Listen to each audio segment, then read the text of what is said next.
A looming debt crisis threatens China. The Chinese Communist Party has a plan. It may fix things for now, but ultimately make the problem much worse.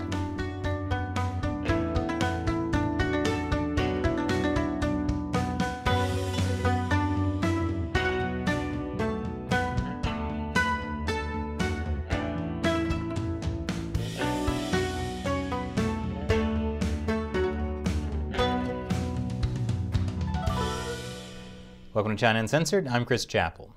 But before we begin, in case you haven't heard, we now have China Uncensored merchandise. If you'd like to buy a t-shirt like this, or some of our other great t-shirts and mugs, check out chinauncensored.tv/merchandise. Get some cool stuff and support the show. Best of all, none of it is made in China. Good news! We may get to see a lot more giant statues popping up around China. There's a reason you sometimes see bizarre giant statues like these in Chinese cities. It's a great way to artificially boost the local economy. And the Chinese economy is in need of some boosting. China's economy is getting walloped by crises in energy, shipping, and real estate. The real estate crisis has to do with the slow-motion collapse of one of China's biggest real estate companies, Evergrande. The Hong Kong-listed giant has become one of the most indebted companies in the world, with more than $300 billion worth of liabilities. And it's struggling to pay it back, sparking fears of a default that could send tremors through China's economy. Property construction makes up about a quarter of the entire Chinese economy. The Chinese Communist Party cannot afford to let that go. It needs to boost the country's GDP, no matter how artificially. Fortunately, China's economy is state-planned. And yes, the Communist Party has a plan to deal with this crisis: have local governments take on more debt in the form of special bonds. In other words, they're planning to kick the can down the road, so local government debt will be the next big bubble to burst.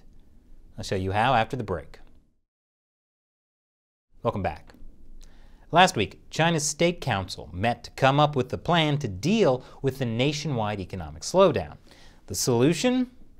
Saddle local governments with a mountain of debt. The State Council called for ongoing construction of projects. Please, tell me that means more giant gold statues of Mao? After all, nothing says communism like a giant gold statue. But with the economy going down the toilet, how do you pay for these construction projects? The State Council says with special bonds. Special bonds are government debt for specific construction projects, where the debt gets paid off from future taxes or proceeds from that project. For example, debt to build a bridge paid for by future tolls, or debt to build a giant Mao statue paid for by future admission tickets. And as you can see, local governments have been ramping up special bond sales. And next year, it'll be even more. This year, local governments budgeted about $570 billion for special bonds. Next year, that number goes up to $630 billion. Surely this will end well. This is essentially how the Communist Party has dealt with its previous debt bubbles, funneling the debt into a new form of debt. But that's just the beginning.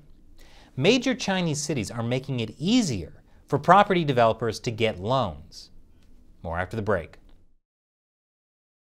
Welcome back. So Evergrande, a major Chinese real estate developer, may default on some of its loans.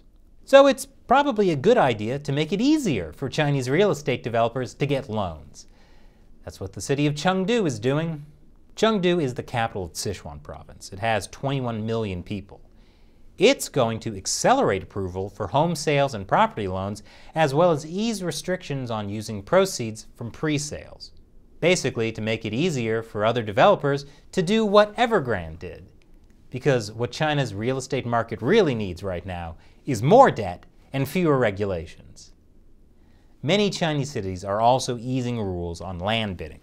You see, local governments don't get a lot of support from the central government, and they can't levy their own income taxes. So they have to do some pretty crazy things to raise money sometimes.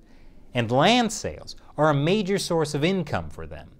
This in turn helps Chinese real estate developers who can build stuff on the land and then sell it. Well, isn't a state-run economy just a neat little package? And now it's time for me to answer a question from a member of the China Uncensored 50 Cent Army, a viewer who supports our channel on the crowdfunding websites Patreon and Locals. W. Leclerc asks on Patreon, on the subject of Taiwan, what do you think are the winning conditions for a Chinese invasion of Taiwan? And do you think the CCP believe they can achieve these conditions? Well, I think the biggest thing that would make a Chinese invasion of Taiwan possible is if for some reason other countries, particularly the US, doesn't come to Taiwan's aid. Now don't get me wrong, even on their own, Taiwan would make any Chinese invasion force pay a bloody price. But without international support, the CCP could blockade Taiwan. That's something Taiwan is already warning about. Would the US abandon Taiwan? I doubt it. It's so important to US national security interests and regional stability in the Indo-Pacific, and would be so contrary to all the recent support the US has been giving Taiwan. And with any luck, that support is enough deterrence to prevent an invasion from ever happening. Thanks for your question and your support, W. Leclerc. And thank you to everyone who supports China Uncensored on Patreon or Locals. It's not easy to expose the Chinese Communist Party, and we could not do it without your support. So help support the show by contributing on Patreon or Locals. You'll get some cool perks, including having me answer your question on the show. Or you could get some of our new merchandise over at chinauncensored.tv/merchandise. Links to everything are in the description below. Once again, I'm Chris Chappell. See you next time.